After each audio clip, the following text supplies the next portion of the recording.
Hello and welcome back to the MeasurePod. I'm Dara, joined by my established and trusty co-host Matthew. Matthew, how you doing? I'm very well. How are you? I'm also well. I'm now in Spain. Yeah, finally. Yeah. I could tell by the decor. Yes, for anyone who watches podcasts, weirdos. For anyone who watches us, I only mean weird if you watch us, not watching podcasts. I do. I also watch podcasts. Do you? So I'm keeping myself in kind of mixed between it, but I do for some reason like watching people talk. Yeah. I don't know. No, fair enough. So I'm weird. So if you are watching this, you will see my traditionally Spanish decor. Is that it? That's all I've got to say about it. No, settling in. I shared a picture with you. I don't think I'll share it in the show notes. I want to try and maintain some element of professionalism, but my setup here is not exactly high tech. It's a pile of books. It's MacGyvery. It is very MacGyvery. Yeah. So still, shades of MacGyver. Load of box. So behind you can just see kind of Spanish colors to prove I am here. Although I could be anywhere really. I could just have very Spanish taste in paint, colors, and furniture. The other way is all boxes that are yet to be unpacked. So yeah, the new life in Spain has started. Good. I'm not jealous in the slightest. No, seeing as how you've asked, I'll say one more thing about it, and then I'll stop. But we had a festival here in the town that I live in called Noche del Vino, which is Night of the Wine, on Friday night, which is just an excuse to drink wine, really, which I'm down for. Which I did counter with the fact that in my village in the UK, in Stockport, we had the whole village gather around in the precinct for an Elvis impersonator. So, who's winning really? I think probably should have Delvino, but whatever. It's close. I tried. It's close. It was fun. Yeah, I would have liked to have seen the Elvis impersonator, but I had flamenco instead. Good. All right, enough about our silly personal lives. Let's get down to the nitty gritty of data and AI. Yes, in the salty news. Last time out, I excellently predicted that. Sorry, did you say excellently or accidentally? Because it sounded like you could have said either. Are you hedging your bets? Accidentally, excellently predicted. With great journalistic integrity and thoroughness, I said ChatGPT 5 will be out in August. And as that podcast came out, it had come out the day before. So to the listener, that would have just been the worst possible prediction, because it would have just sounded like I said it'll come out this month when it had already come out. Yeah. But we do record those before Friday just to try and defend myself. Yes, GPT-5 was released, the long awaited. And so far, all the reports are it's brilliant. It's everything everybody hoped for, and AGI is here. Yeah, not quite. No, it's been a bit bumpy. So they've consolidated everything into one, which was the first thing people didn't like. So they don't have, rather than, which I kind of get and I kind of don't, but originally you had 03, 01, 01 Lite, 4.0, 4.1, 4 Mini, 4 Flash, whatever. Thinking, reasoning, this, that, and the other. They kind of just consolidate it down to GPT-5, GPT-5 Nano, and another one. So 3 sort of levels of the model. And the idea is decides based on your query what it's going to do. Like, oh, this needs a bit deeper thought, or I can answer this really quickly, and it sort of selects the model behind the scenes. People aren't very keen on it. I mean, I did see a lot of people who weren't keen on it because it sounded like they'd formed some unhealthy relationships with GPT 4.0 or whatever it was, and like they lost their AI girlfriend or something, and was replaced by the harsh GPT-5 mistress. Not sure where to go with that. This is danger just really carrying on with this analogy. So take it up and run with it. I'm just gonna stop that one right there. I did see that. I think you're right, though. I think I was picking up a bit of that as well, where people were kind of griping. It's the usual thing, though, isn't it? It's like, oh, you've changed it. The thing that I knew is not there now. Therefore, I don't like it, even without actually properly trying it, whatever. So I was keen to ask you that, because we haven't actually talked about it. People probably think we just talk about this stuff all the time, but believe it or not, we actually haven't talked about this before recording this. This is actually the only time we speak. Even then, it's hard work. But I was keen to ask your take, because I obviously saw the kind of backlash, but it did seem like a lot of it was, I'm going to call it, well, maybe superficial is the right word, but it was kind of like people were griping about things that were just certain aspects of it, rather than it being, clear cut that this isn't any good. And it was, I know it is better at certain tasks. It's maybe there are some things that aren't quite right. Yeah. So what's your take on, where's the truth? What, how good is it or not compared to ChatGPT 4? I think part of the problem here is that everyone was expecting some huge leap, like a 3.5 to 4. But I feel like it's really entered into a very incremental sort of update phase at the minute. Yeah. Whereas I think on an annual biannual basis, if you compare where we are now to where we were exactly 1 year ago, it's still a massive change. But the change between 4 point whatever they got up to, or 03 to 5, isn't that giant leap forward like there was from 3.5 to 4. 3.5 to 4.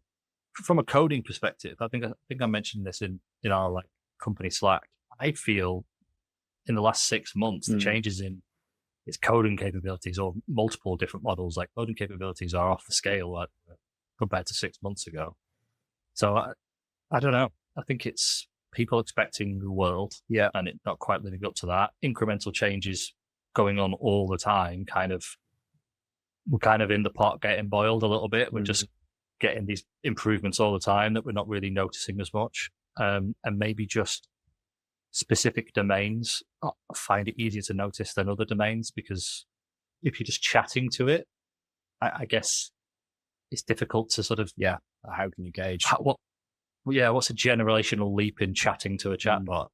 You can see a generational leap in image generation or in code generation, but it's trickier in just day-to-day conversations. But on the expectation point, I feel like they shot themselves in the foot with that a little bit, because I think you're right. And I think if it had been presented as an incremental improvement, or, if it had been messaged differently, then maybe it would, there's still going to be backlash, isn't there? It was teed up as being like, this is going to be a big leap. And it kind of wasn't. So I can't help but feel like they've shot themselves in the foot a little bit with that. Yeah, it's almost really a consolidation effort and a rebrand dressed up as GPT-5. Which is probably not the way they should have gone. The other thing they've done with it is they've tightened it up in terms of what it will and won't answer. I've seen some instances where it's just sort of said, I don't know the answer to that. And that's not something I've really seen LLMs do before. If they don't know the answer to it, they tend to hallucinate an answer. So they've really sort of tightened that up, and you can tell it's a little bit more forthright when it comes back to you. Oftentimes it'll be like the blunt truth of it or something like that. It says sentences like that where it's trying to be a bit more, less sycophantic, less hallucinatory. Is that a word? It is now. It is now.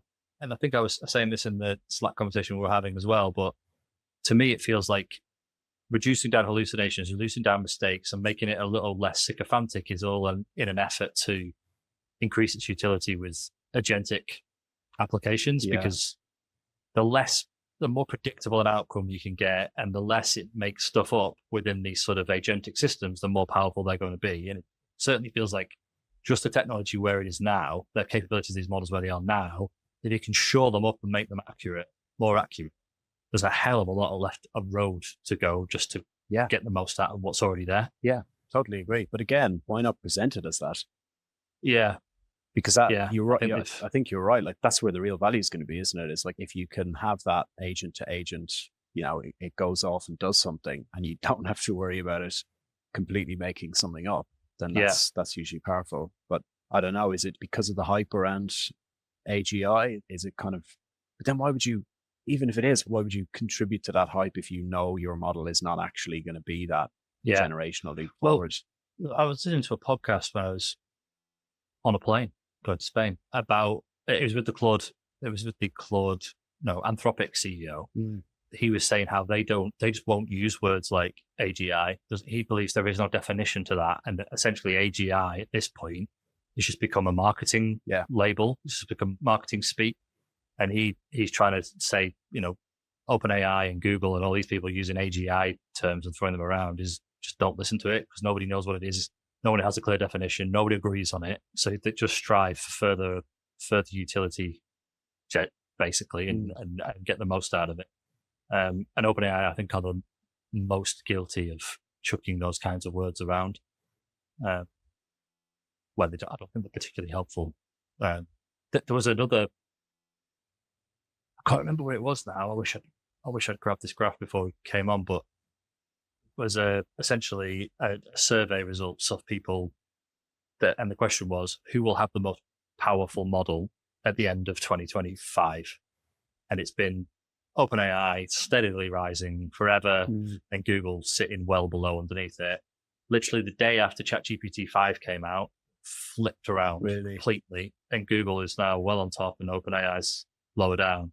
It does feel like, again, we've said this before, but Google is still able to just keep flexing their muscle, and just feels like their size, might, and heritage in this industry is just meaning they're going to start pulling away a little bit, because the Anthropics of the world don't have the budget like OpenAI do or Google do even, and Google have all that infrastructure and And do you think because the other, I guess this sentiment was maybe out there anyway, but it seems to have the backlash of ChatGPT 5 has added fuel to the fire. But there's a lot of talk around how the scaling laws that were in that paper back in 2020 or whenever it was are now looking like they weren't.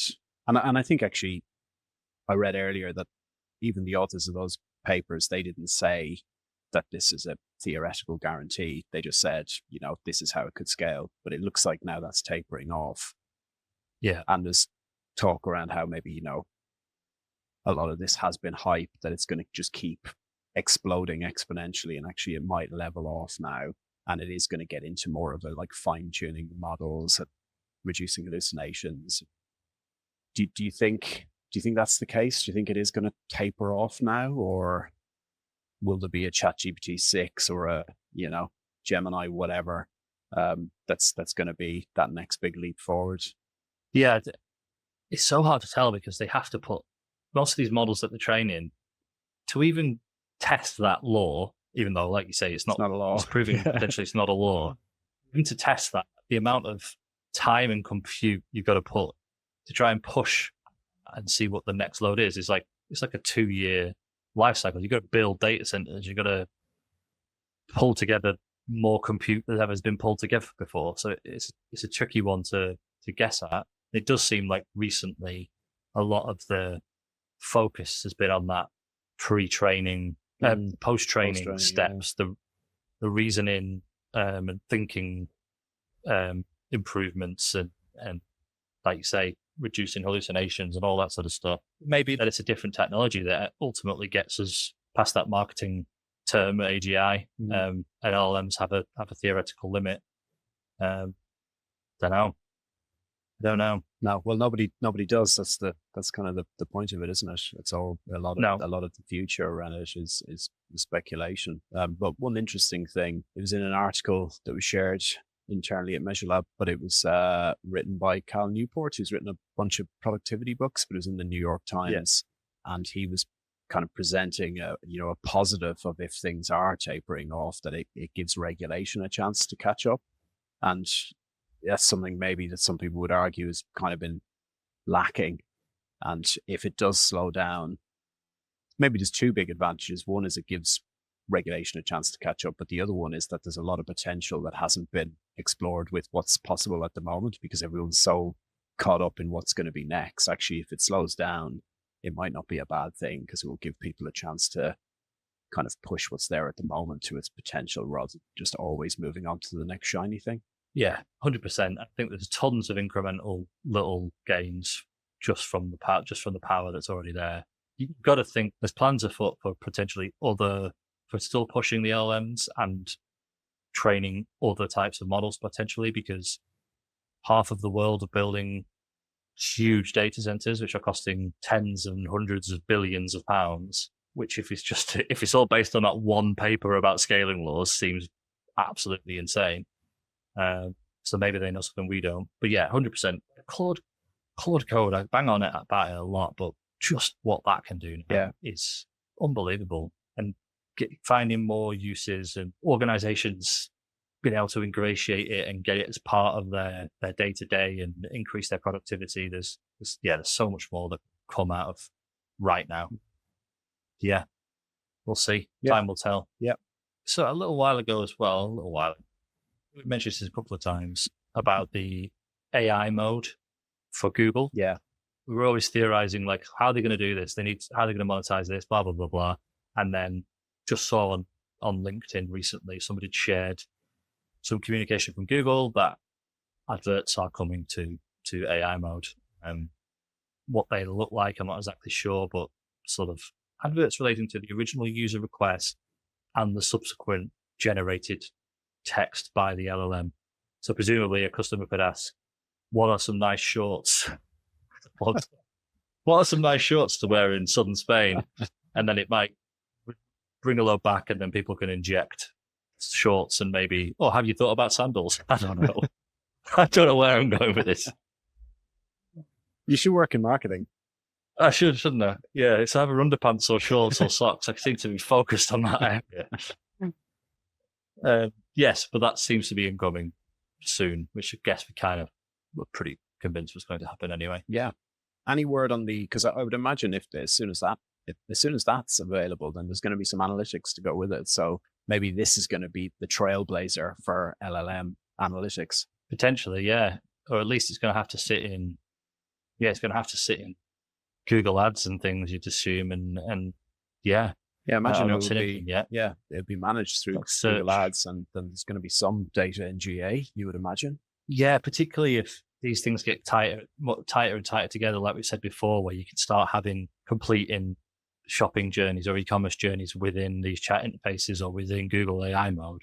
There's got to be something to pass around and understand. I suppose you're not really, if you're appearing in searches as an e-commerce company and people are converting, happy days. It's the content folks that maybe have more of a struggle, I guess. But I assume it's going to drop into Google Ads, GA4, those kinds of ecosystems. Then the exciting new world of AI analytics begins or grows. Yeah. Okay, we've got a bit of our own news, haven't we, this week as well? Yeah. What is it? Oh. Such good news you've forgotten. Yes. We are now officially Google Cloud Marketing Analytics specialized partners, which is really cool. So that essentially means we've been Google Cloud partners for a while, and to be a Google Cloud partner, you have to have a certain number of professional certified Google Cloud engineers and machine learning engineers on staff. But then the specialization, you show the work you've done with clients and your customers, and you show the way you've gone about it and the results, and you go through all these various assessments and self-checklists, and it's months and months of work and hours of interviews with assessors and Google, because they want to be as thorough as they can to sort of give you that badge and say that you are, the creme de la creme in marketing analytics specialization in Google Cloud. And we are officially now creme de la creme, Google's words. I should say for legal reasons that wasn't Google's words. But yes, it's exciting. A lot of hard work gone on internally to get it all pulled together, working with clients in Google Cloud and growing that capability there. It's been really good. So excited to see what that brings moving forward. Definitely. And a final piece of news, again, bit of a plug here, but we're allowed to do that. It's our podcast. So we've got our second webinar coming up on the 11th of September. It's going to be live from 1 p.m. and it is around Dataform. So the title of it is Meet Dataform, the smart solution to fragile SQL setups. Do you want to give a bit of context? I've just read the title so you can actually say what it's all about. Yeah, we've done a lot of work with Dataform recently, and we've built out some quite transformative changes in architecture for clients. We had Veronica on the podcast talking about one such project recently, which is really good. It was kind of just introducing people to it a bit more and showing, if you're doing things in this way, in the old way, and stack SQL queries and things like this, it's brittle and it can be prone to breakage and silent breakages and all these kinds of things. And how modernizing your infrastructure and the way you work a little bit with Dataform can really future-proof you and allow better versioning, better collaboration, better data quality, all of these good things. We're going to take you through what a typical stack looks like now, what Dataform is, and how it can help solve all of these various problems. So it's going to be really good.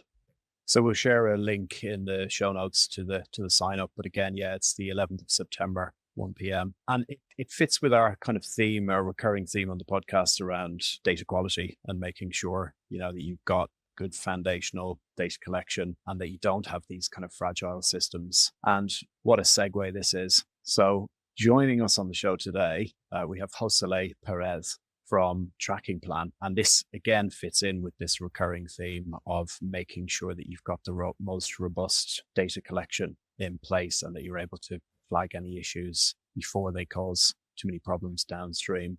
So we have a really good chat with Josele.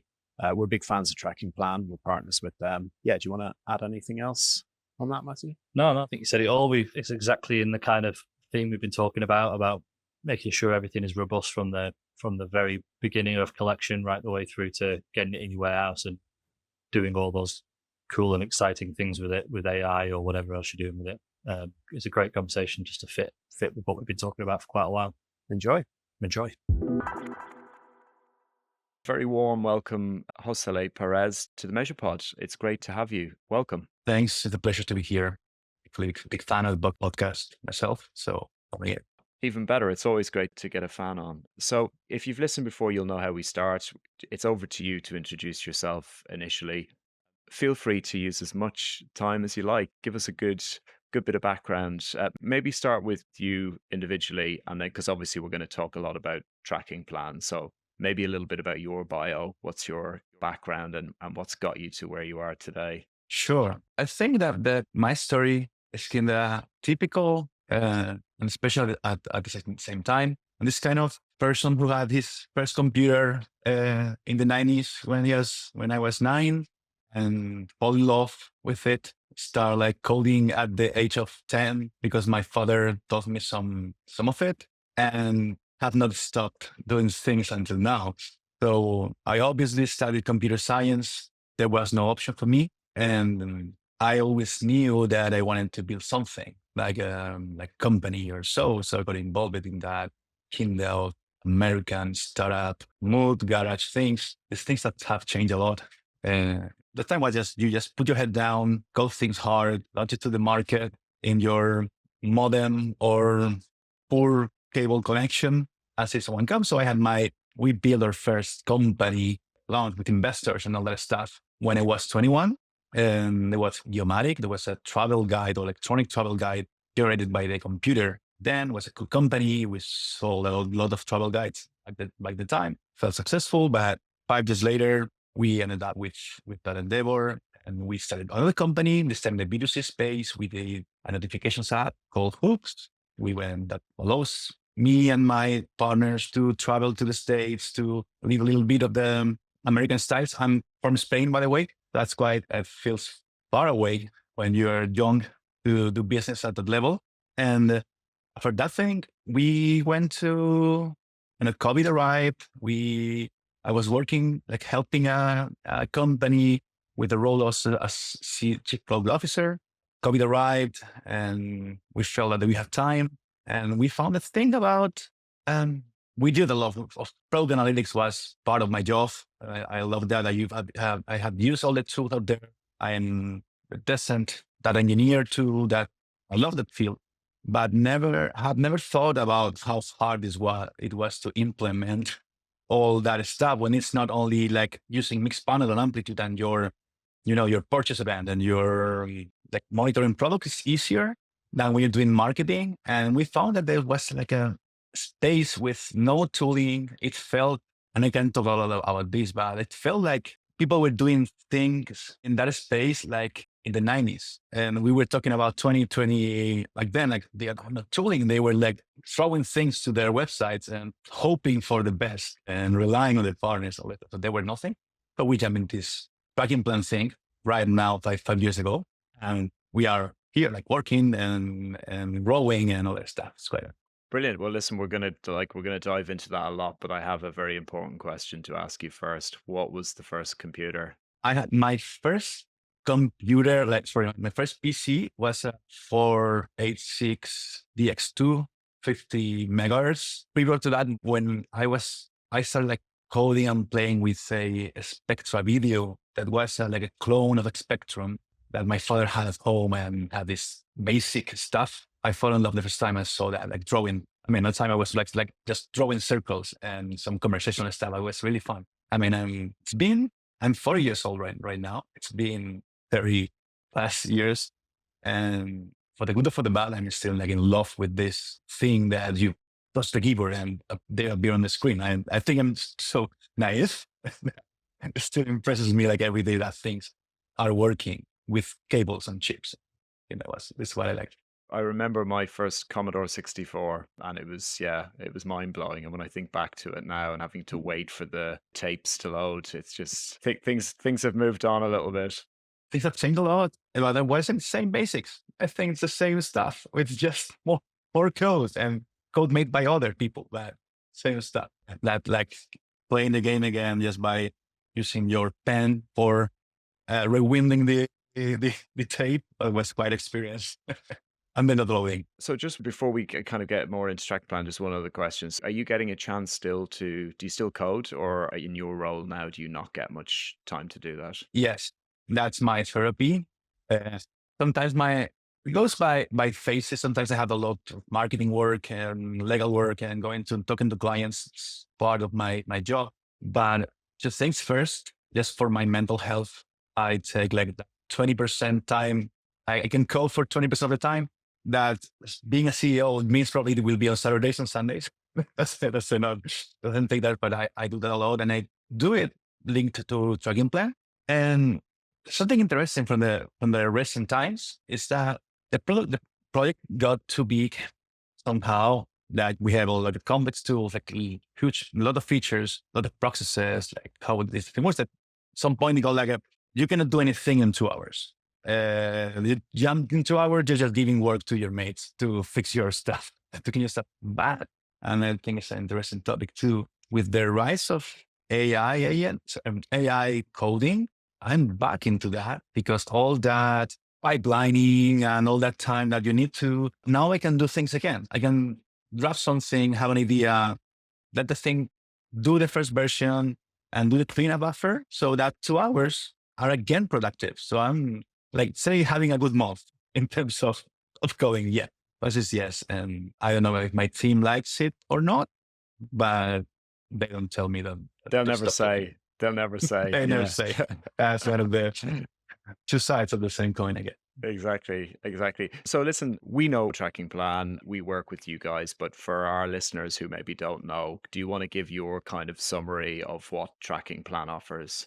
Absolutely. Let's say Trackingplan exists to make the life of the digital analyst easier by automatically monitoring their assets, like the websites, their mobile apps, and making sure that all the events you have, all the integrations you have, all the pixels you have are always working, telling you when they break and helping you to fix them. So the core value for us is that we give analysts that usually live in the Google Tag Manager world, that integration world that we've talked before was really hard. We give them light.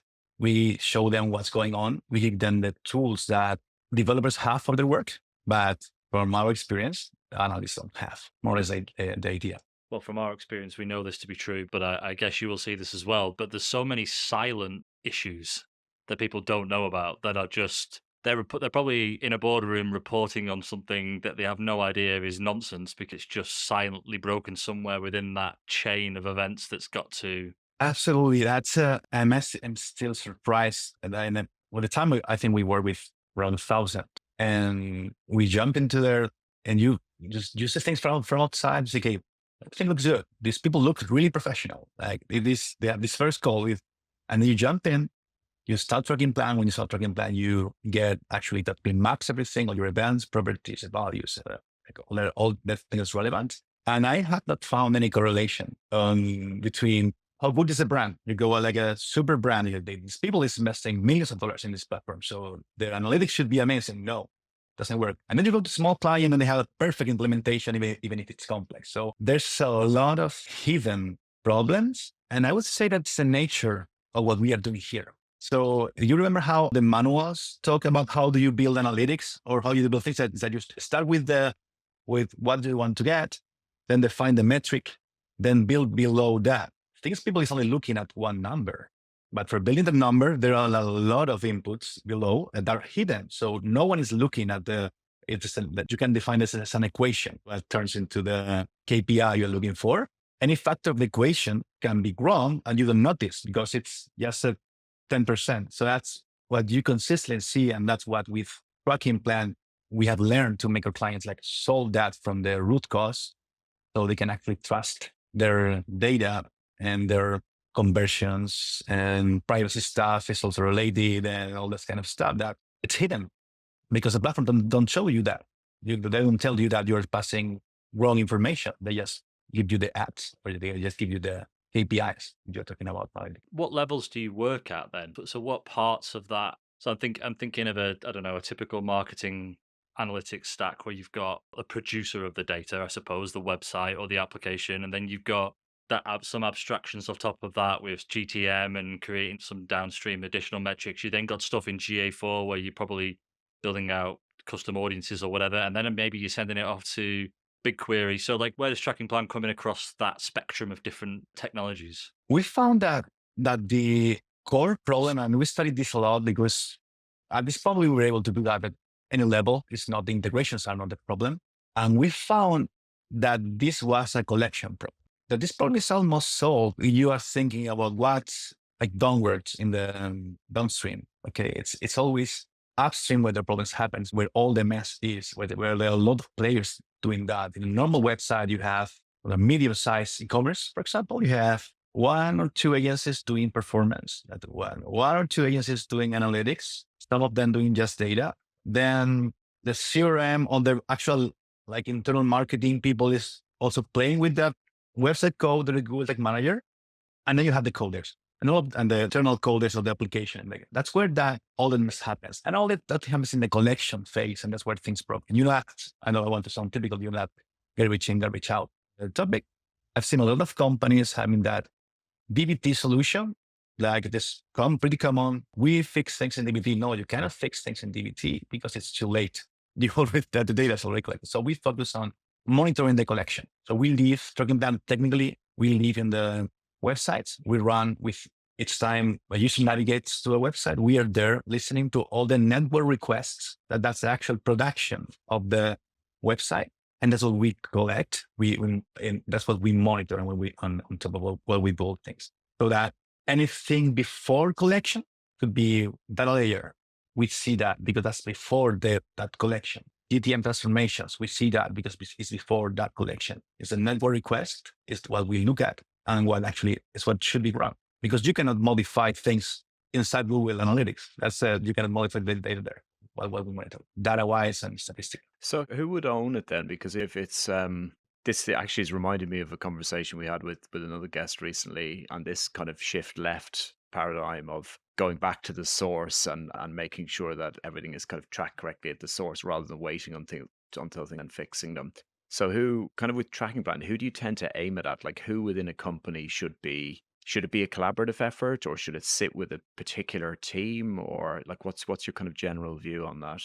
I think we won't be able to change the dynamics on the politics of a company. So you have the marketing team will still want to do their integrations and they will still want to mess with Google Tag Manager they own for the good or for the bad. Developers will be still needed to do the data layer pushes at the very least. And the data team will still be asking, the product team will still be asking for, I need information about where the user clicks and we need a pixel. What we expect is that all of them, or you have a way, or the company itself had a way to see what's actually going on.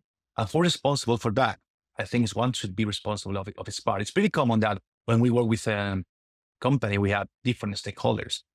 The marketing team monitoring their Google Ads, Meta, TikTok pixels, and the conversion on the campaigns. And the product team is monitoring amplitude and Google Analytics. And the data team is monitoring their own collector. So that's a shared thing. Shared. I love to have one person in the company. So some of them have like the figure of the role of implementator, something like marketing integrator. They have different names. That's something that in the street that's in charge of that. But usually there's always like alien integrations out there. You see that a lot. I mean, I'm pretty sure that when you jump into a client, you see that all the time, but there's no solution for that. We just help them to communicate the things that with Trackingplan, we have the truth of what's going on, and they can mention each other within the platform. They can share the problems. They can share the specifications. So that's end up helping with. For me, that is like asking who owns GitHub in a company. Okay, tech team, this is a short answer, but no, there's a lot of people messing with it. I suppose to a certain extent, the very fact that it exists, like for most of these teams, the marketing team or the engineering team or whoever, they want a certain level of autonomy, don't they, to be able to go and set their tracking up in GTM and not have to go and beg hat in hand to the dev team to go and add in their tracking pixel or whatever. So having something like Trackingplan in place to be able to trust and see where errors may occur is almost freeing people up to own their own stuff a little bit and spread that responsibility out a little bit. Totally agree that without observability, if you cannot log what people is doing, let's call it the way, you won't be able to collaborate. So what we are trying to give is light to that. Is that like going to use again the analogy with development. But imagine like all these people that is working in code. Imagine like people pushing everything to production through FTP without asking all the time. You will say no. At some point, you will say, oh, no, only Jake can push code to production. Then you have that's the mechanism. One of them is always observability. It's just see what happened, see how things change, how things change, see how things are right now, how they were yesterday. It's one of the basics. And that's what we are trying to build here. So yes, it's enabling people to be more comfortable, like empower you. Like when I've seen it a lot is that, and I hope this is changing with our help and others, it's like a digital analyst within companies being a little bit cornered. Like we're the ugly duck. I don't know how to say that in English. It's wrong. Yeah, they ask for things, but the developers don't ask. They don't answer. You open a ticket for fixing your tracking, but maybe at the end of a sprint 42, it will be done. And it's part of it is just because they are not in the workflow. You need to be in the workflow. You're out of the workflow. I'm sorry, we don't play that thing. So we try to build a new workflow where everyone sees what's going on. And the key thing is when developers, in the case of start using Trackingplan, start believing in Trackingplan, seeing when the digital analyst can say, hey, we have this problem. It's not an hallucination. I have the data here that you release the thing and it's broken. And you can see the graph of how you broke this in this release. Then things change. Then your analyst now is empowered and believed. And in the end, he can grow within the organization and trust it. Just by saying, I do it the navigation. And I remember that the purchase had 10 parameters. And now it has 9. That's not something a developer is going to believe. Even be able to point to a number and say, like, I know that this thing going wrong here cost X. And like having the empowerment to draw that line is going to be a much more powerful message. Yeah.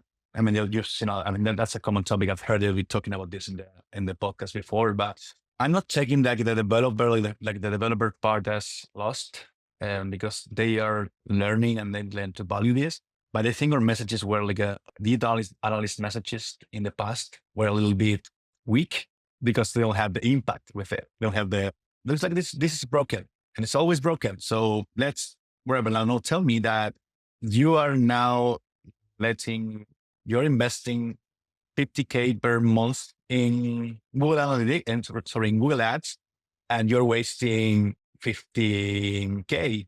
Let's talk. But before you can't even demonstrate that. And platforms don't help. I mean, Facebook tells you everything is all right. Google Ads tells you everything is all right. That's their job is not to tell you that you are doing wrong. They want to pour money. They're doing a great job.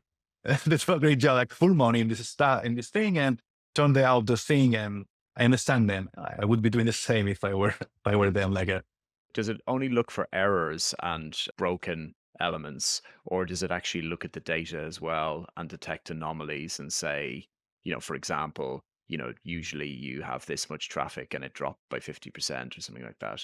Absolutely. That's the second thing what we actually do and what we do excel.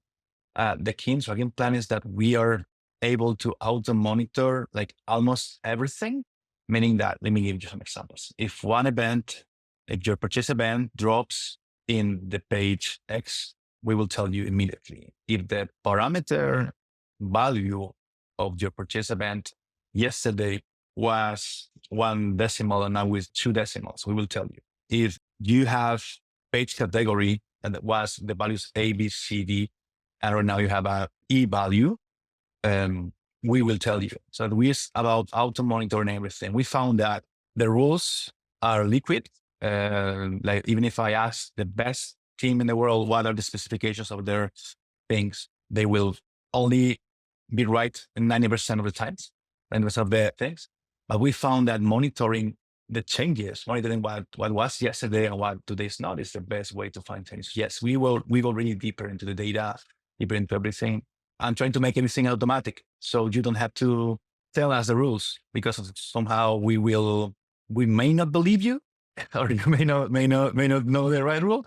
And second thing is too much effort. So when we're working with agencies like yours, we know that you don't have much time.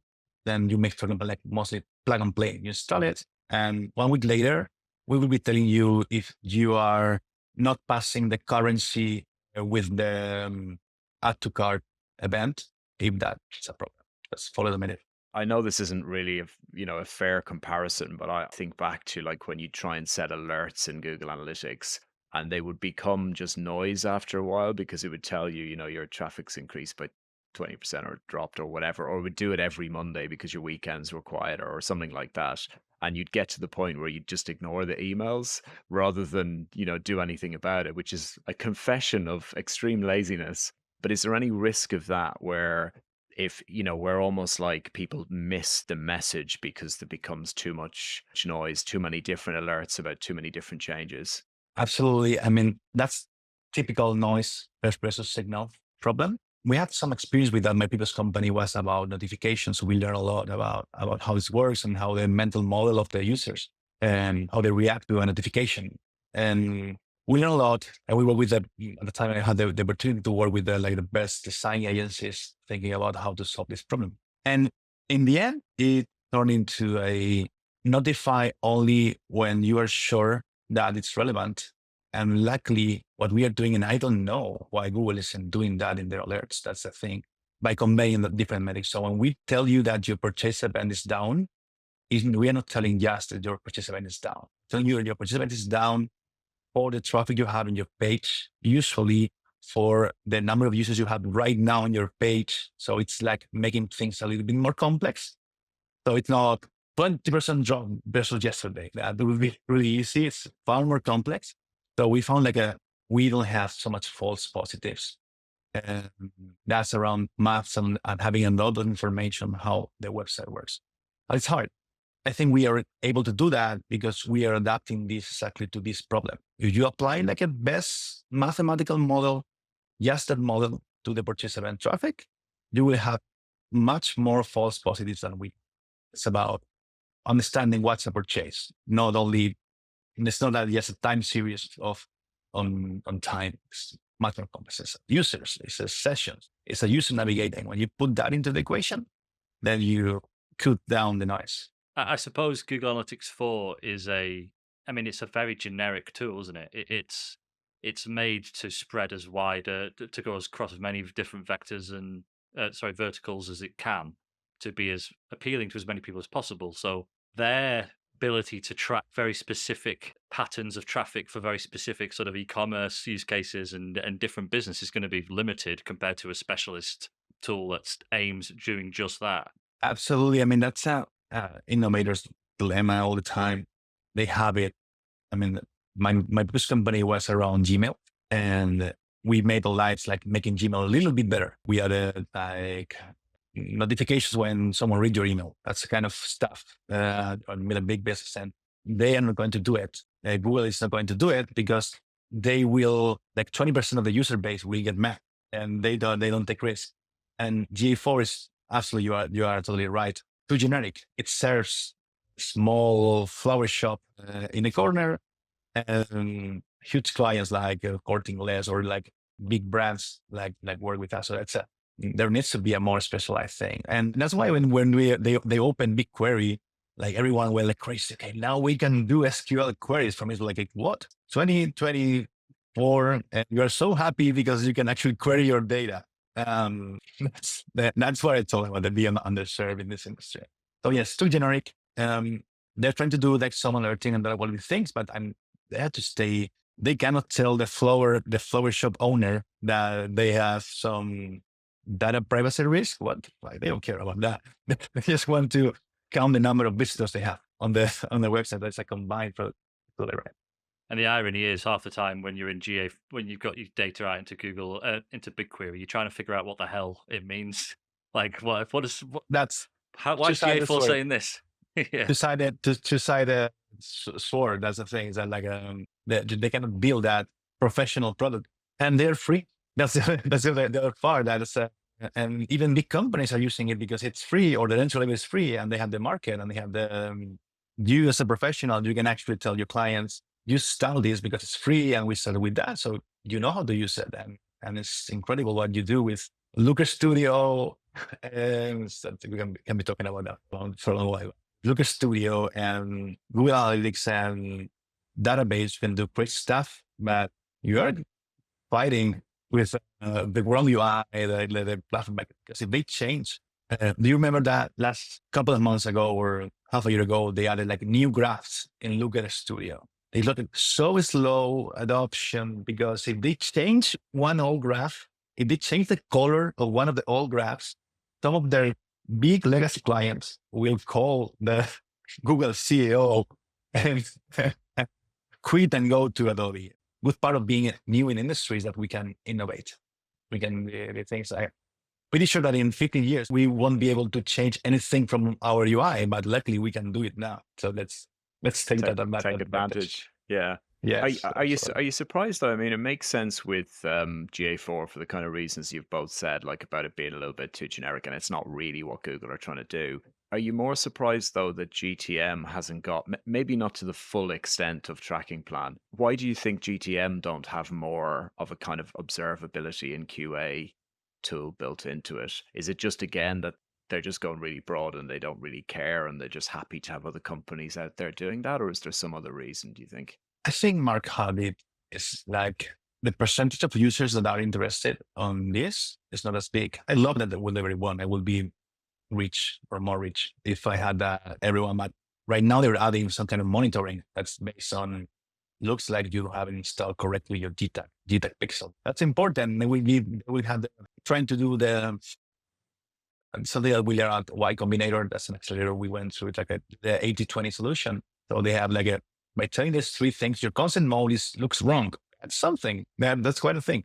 Professionals need the rest. The other thing, Dara, is that it's expensive. Google Analytics is free. GTM is free. I mean, what we do, it's a lot of infrastructure, probably it's cheap for the value, but you still need to log all the information, you need to give a lot of value. And then again, if you're a free tool, you're going to have to do that for every client, even the ones that don't use it or they don't need it. So you still like log requests and run reports every day and creating them alerts and sending them is optional. So I think that's, they are not their market. I think you're right, by the way, yeah. What's the main blocker? If somebody's interested or potentially interested, what do you find is the most common reason why people either wouldn't?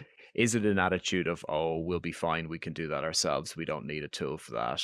Or is it more around, a lack of general awareness of needing like this? What's the kind of typical, what do you think is stopping more people from using something like Trackingplan? One of them for sure, it is that they actually don't care about this problem. That's, and it's easy to say you care. It's like I asked you, hey, do you care about your how your kids wear. Yes, of course, I care about that.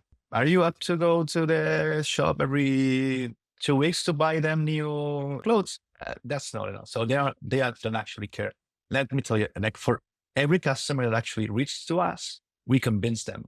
When we jump into them, when we use LinkedIn, we use outreach, and we write to them, only 20% actually go further and start a free POC and so on. And you say, hey, you're a big company. You have these data. We can actually scan your website from outside and say, you have this problem, this problem, and this problem. And of course they tell you, yes, it's really interesting. You have this problem. We need to fix it. We need to fix it now. And you wait, and they don't come back and they don't fix it. The only reason can be that they don't actually care about this. But I don't understand. I mean, we are not the most important part of the business. We work with huge businesses, and they are losing like millions of dollars in bad tracking on bad integrations. That's real money in terms of performance. But if you're making 1 billion per year, that to millions is not what you want to optimize right now. So that's a focus problem. But they don't care about the problem. That's something that we have to live with. And I'm sure that you find this too in with your clients. The second thing would be they have a data team, the data department in the company that think they can do Trackingplan. You nailed that. Is that no, we can do that. It's not as complex. We can create. It's just alerting, as we talked before. And we know by experience, they come back like 1 year later or 2 years later. It's happened. I mean, we're 5 years in the market. We have seen that. And in big companies, it's pretty common that there's always, they have the budget for Trackingplan, or someone in the company that for the money Trackingplan, maybe they can hire someone, build that. And then one person is promoted. Now it's not a developer, but they have a team of developers building that stuff. That's actually super cool. I recommend everyone do it. Try to do a Trackingplan. It's fun product, a lot of data, infrastructure, algorithms, fun product. They want to build it for fun, for politics, for growing integration. So that's a good thing. That's it. I think that the two main blockers are the way. Let me add one, is that the person who's in charge of this is lower than it should in the organization, but it has no access to budget. It has no relevance. They have the small opportunity to tell them their bosses once a month, we might try this thing. And even if the tool would make their lives easier, no one is taking care of their happiness or things. So that's a third thing, I guess. The irony being that it could be actually costing a lot more than they realize if there's, broken tracking left, right, and center, which there usually is. That's why we try to build like ROI use cases. That's super obvious. Like your purchase event was down in TikTok for 2 weeks. You invested $3,000 this month. You wasted $3,000. That's absolute, or it's high percent of it. That's already on the table. I mean, everyone knows that data quality exists. It's not the tracking plan and fix it. It's just put efforts on fixing it, and they're not fixing it before. Why are they going to fix it? Because I exist. They have to be some interest on fixing it. We've found that it's just sort of defining the problem up front rather than going to them with the solution. Like if you just go in and say, hey, you need Trackingplan, and they're like, why? You're like, well, because of this, this, and this. Then half the time, they're like, I don't want to pay for anything else. But like to use sort of data engineering terminology for a second, like getting them to define their recovery point objective and their recovery time objective, and say like, how long are you willing to accept your tracking being completely broken and not working, and what time are you willing to accept? And most of the time the answer to that question is 0. I don't want that to happen at all. And then you go, well, in which case you need to go over here and fix things and make sure that doesn't happen. Because until you get them to define it themselves, they don't really see it as an issue. How you define it? Well, you're going to be, if you have to explain the problem to your clients, you probably won't be selling. That's cruel, because you might totally right. It won't be at the very least, it won't be the same conversation. Right? So, hey, you have a problem, you're losing money. They have to interest you. They have to interest that. They have to believe that. They have to research about the problem. And then you do like rate setting organizations are able to create their own demand, like by putting an idea on your head. And we are able, that is the market is evolving in a direction that's really good for us. Market evolving, data quality is being as a topic that helps us a lot. But we cannot explain huge transactional website that data quality is a thing. If they don't know that, don't forget about that deal. I mean, the reason we say that and the reason we we frame it in that way. It's because we believe it. Like, it kind of leads me on to what was going to be my next question. I think this is getting more important, to my mind anyway. We've got all these new technologies, and I don't know, 4 or 5 episodes ago, Dara and I went through Next 25 when they were showing all of these new automations they were chucking into BigQuery, and this will just go off and run on your data and do this thing, and this will go off and do this thing. And what we both commented on was, what if the data's not right and it's just going off and running and doing all these things? So it feels like, sort of on the right-hand side, to use the shifting left analogy, a lot's getting automated and a lot more accessible. So it's going to be a hell of a lot easier for people to just produce crap from crap data. You want to shore this other side up, feels like, more than ever, to make sure that as people are empowered within your company to go and produce stuff on the fly really quickly, like you said before at the top of the call, being able to quickly code and things like that, but they're doing it on good data. So yeah. I get asked this a lot for investors. I mean, we have investors, we are this kind of startup company, and everyone goes, okay, now with AI, you will be destroyed. And it's like using AI, but could be like any change could be like server-side content management. No, everything's going to be easier. And then they won't need you. Now, G4 is easier to implement than Jira. They won't need you. Now they have Adobe. They have this they won't need you. That's exactly the opposite. You give someone a shovel and 50 kilograms of cement to build a wall, and they will build a wall. Now you give them a bulldozer. What they will do? They will try to build a fucking building. So that's the human nature. And buildings have more flaws than walls. And I don't see that. Actually, we are already seeing this AI giving us clients in terms of, we are using that technology in the front end that now is collecting more data than it's follow the main. We have this carousel on the website that's doing magic here, bags, pushing a lot of automations. The more automations, the more things can break. It's counterintuitive. It's like you automate things for not get broken. It's the opposite. Automations are coded and are left. Another example would be like when you you have a CRM, okay? You do manually. Everyone that jumps in the website, you read the logs, you check manually the IP, you put the country, and you have a simple form that goes to your server, and you manually update your CRM. It works, slow, it's manual. Now you have a tool that does that automatically. It has a pixel connected to your Google Analytics and wherever. There are two side effects. The good one is that you don't have to do it manually. The bad one is no one will be checking every entrance. There's no validation. So more automations, more problems, more work for us. Have you seen that with the rise of, say, AI, and are companies realizing that trend, that potentially this is going to lead to really massive buildings being built without a lift in it, to torture the analogy a touch? But are people coming to you with that problem? And if so, what kind of businesses are they? Are there larger businesses that have figured that out? Are they smaller businesses? Or I am seeing more brave people. That's good. I love that. I mean, let's show you that may be clear. I think that's how things should be done with the right tooling. More brave people. Like I was seeing recently, for example, more custom collectors, and they are built. I know that for example, handling snowplow schemas was a pain in the ass until the ChatGPT was able to build a schema for you. We're seeing a lot of this. But I think it's a little bit soon for most of my clients. I mean, they are, as usual, established companies are by definition laggards in terms of including new things. When we talk about American clients, I'm seeing more activity there. And also with American agencies, they're being really proactive with this, using LLMs. Many of them, for example, are using JSON import export in Google Tag Manager, using GTM for creating the events, the GTM management. They're doing crazy stuff with AI right now. And I think it's inevitable. That's my point of view. I don't know if it's my observations or my intuition here who's talking. I'm skeptical, and I wonder if you're seeing people, because you called them brave, and I wonder if it's people who do see this and do see that the quality of the data being collected is only going to become more important with AI. And actually, maybe a lot of people who aren't going to realize that, and they're going to go ahead and they're going to take advantage of all these automations and all of these agents, and they're going to realize the hard way that they should have cared about this.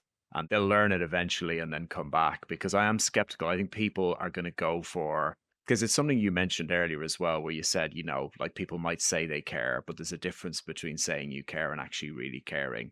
And I think there's probably a lot of people out there that are going to think, oh, I know my data's a little bit dodgy, but it'll be fine because there's all these AI tools now and I can just use them and everything will be okay. You are absolutely right with this. I mean, I'm skeptical with that in terms of data quality. I mean, let's say I'm optimistic in the sense that I will have more business because things break a lot. So sorry, I'm the bad guy here. Look, no one builds things. I mean, you have to be a little bit insane to build things for the sake of data quality.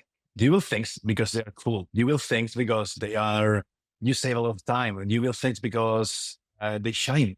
But so when you build new things, when you give you that bulldozer, you will try to build a building. My first building, everything will be for a long while will be my first whatever. And we don't want to play with this. We actually don't know a lot about this in this industry. I'm tired of jumping into clients, tag managers, or Trackingplan monitors and saying like, okay, every junior person of every agency in this country has code in this GTM. I've seen things like that. There's a thing like people play. It's unlikely sometimes kind of a junior industry, and if you get a junior in terms of the person who's like a recent grad doing things in this industry, is likely pretty common, or I mean, it's a good size for sure. And if you give like a matching gun to a junior or recent scout, you will have a problem. And that's everyone will be. That's interesting from the startup standpoint. That's why in startup world, things happen, beautiful. If they break, no one cares. If they fail, and we don't know about them. But we were talking about the data of a multi-million or multi-billion dollar company. It cannot be as brave or say irresponsible. So we were talking about AI creating an opportunity, which I think we all kind of agree it definitely will. But are you at Trackingplan, are you using any of the AI tech within? Are you now, or do you plan to incorporate any into it? Because like you said earlier, you're using kind of maths for the anomaly detection and setting correct thresholds that are useful. And AI, I guess, is going to be quite powerful for that. So how does it fit into your own kind of development plans? Yes, absolutely. We are playing. I mean, we have like small things like process like handling, how we handle problems. But what we are doing now is mostly like how we notify our success team, how we detect something is that the client needs attention, how we manage our tickets, everything is an AI, and so it's mostly internal things. We use like OpenAI LLMs. I understand it's not that we're building our LLMs, like no one does that right now. But we are doing that for internal automation. Then in the product, what we are working right now is helping with one of the core features of Trackingplan is root cause analysis. Is that when a problem happens, what's the cause of the problem? So we have a lot of data. Let's say, give you one example. Your add to cart event is missing a parameter. It's missing the currency sometimes, and we have to find the cause and to tell you how to fix it. So right now, what we're doing some ML techniques that are finding with all the variables that when this happens, it also happens that the data layer had this value, or the page or the content was that. What we are building on top of this is just being able to actually humanize that reports to tell you and to detect when it's relevant, when it's actually the cause or not, to be able to tell you, hey, there's a problem. We already know the cause. Go to that problem, Google Tag Manager to fix it, instead of giving you just the raw data. There's a lot of effort within done right now and into this, and also more basic stuff like automatic descriptions of the events, like automatic reporting. I'm not a strong believer on the creating reports by text. I feel it's like a little bit lammer. That's the kind of reason, like a little bit heavy. The idea of like, I don't want to click Google Analytics group by country. When the country is Germany, I prefer to write the text, give me Google Analytics. For me, it doesn't make so much sense. But definitely we are playing to ways to interact with Trackingplan with natural language. There are some parts of the product is a little bit too much information, and we summarize things, be able to tell you in a more friendly way what's going on your analytics, what's going on your tracking. Are there any other, I appreciate you're obviously not going to share, your confidential roadmap, but is there anything else that's on the horizon that you can share, any part of the future plans or anything that you can share? Yes, we've done a lot of work, like growing the product, like what we see, what we don't, think, like putting light to areas we were not able to do it. Like 1 year ago, we weren't looking the right way to do data, for example. We weren't collecting that. Right now, we see that. We have a lot of features like finding sessions. Like you can go to a brand and say, give me a session that has a purchase, an add to cart in Germany, and the user ends up here. So the user don't have to manually reproduce anything. They go to Trackingplan and see everything there. You don't have to use the COM extension anymore. That's a way. But we thought we lost some basics in the meantime. For example, we are releasing, I hope in early September, pretty confidential, because the team will tell me why do I give dates. I should not give dates, but that's my initial estimation. Like finally, like real-time alerts for everything. Like they want to tell you, and not at the end of the day, not when it is obviously a problem, but letting you set, I want to be notified if the purchase event goes down in this country at any time, notify me within 1 hour. The second thing we are working in, and this will be really soon, is having a really good API. I know that's the basics. There's things that we were not doing that is like we were like growing on top of what we asked. We found that like a really good API where our clients can ask everything and do their own integrations. We are working with more major agencies right now, like big brands. All the stuff like you have right now the team to build whatever you want. I don't need you to stick to our UI. So we have a Looker connector. We have a Google Spreadsheet connector. We have a Power BI in the making, something like that to connect back. We don't want to lead that. We want to create the report for you. So that's opening all your data to you and you do whatever you want for this. And we found that for some, especially with big agencies, that's a must. And we had that, like for me, it hurts like a super basic stuff. I mean, the kind of person who put an API on everything, the first thing I do, but we forgot about that. I don't know. That's the key things. I think that are not too fancy, but they are complex. Real-time alerts will change a lot of the product, I think. And I think will be really impactful. I mean, we see that a lot in conversations recently with clients. So we'll look for that to be definitely delivered in September. Sorry about that. Sorry about that, team. That's a commitment. I'm joking. We're going to be really popular with your team now after asking that question. Just blame us. Say we forced you to tell us. Yeah. I was going to ask a bit of a wrap-up question because I asked everybody. I might have missed a couple of people, but it's essentially a crystal ball, like everything that's going on, and we've touched on a couple of these things already throughout conversation. But be it with AI, be it with tracking, be it with cookies, be it with whatever within the industry, if you had to look into your crystal ball and say, what's coming, what's the next big thing, what's over the horizon, what would you say? I think self-service for almost everything will be a thing. I'm pretty sure this AI trend will impact how the people expect to interact with products. So if we talk about our industry, the managers don't want reports anymore. They want to go to get it. Or again, too brave from the side. I think I would always prefer that you prefer the report from me, not me doing the report. But I expect like the manager wanting to put the question in an interface and get the answer. That's really tricky. That's a huge problem. It won't work. That's my prediction too. It won't work. It will cause more problem.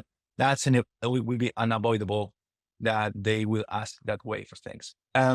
If we think about how the integration industry will work and how we like doing that, or analytics or all pixels or all attribution and all that stuff, I also see an important shift in how websites are built, and that will have a huge impact in this business. Like how do you define searches are changing, for example. They're going to navigate, I don't know, but I expect that Google like searching is going down and talking with the computer will go up, voice interfaces and all that stuff. So think about how that changes in terms of attribution, how that changes in terms of what the pixel means, what's conversion, what's thing. Also like a bundling of solutions in terms of after that unbundling of different things, like how this one player winning this stuff, and there's always one player winning this career and putting in their own rules. There will be a lot of changes there. And with that, there will be some like massive simplification. There should be some kind of massive simplification for this because it will be, we are still like dealing with Google Tag Manager and tags concept and all that stuff for a mostly conversational interface. Doesn't make sense. I mean, I think the new generation of smart people will jump in and define their rules. Last week, you were talking with Dennis from State. I mean, they are like kind of redefining this Google Ads integration shouldn't be that hard. That doesn't make sense. So a server-side integration doing that little bit of CDP automation happening there. I think that some kind of simplification needs to happen. And that's more a desire than a forecast, I guess. Should happen. And for coders, I'm not going to say anything that you haven't heard before. That looks like a huge shift in how people think. Okay, Josele, thank you again for joining us. It's been a really, really great conversation. Appreciate your time. So thank you. Thanks to you. That's it for this week's episode of the Measure Pod. We hope you enjoyed it and picked up something useful along the way. If you haven't already, make sure to subscribe on whatever platform you're listening on so you don't miss future episodes. And if you're enjoying the show, we'd really appreciate it if you left us a quick review. It really helps more people discover the pod and keeps us motivated to bring back more. So thanks for listening, and we'll catch you next time.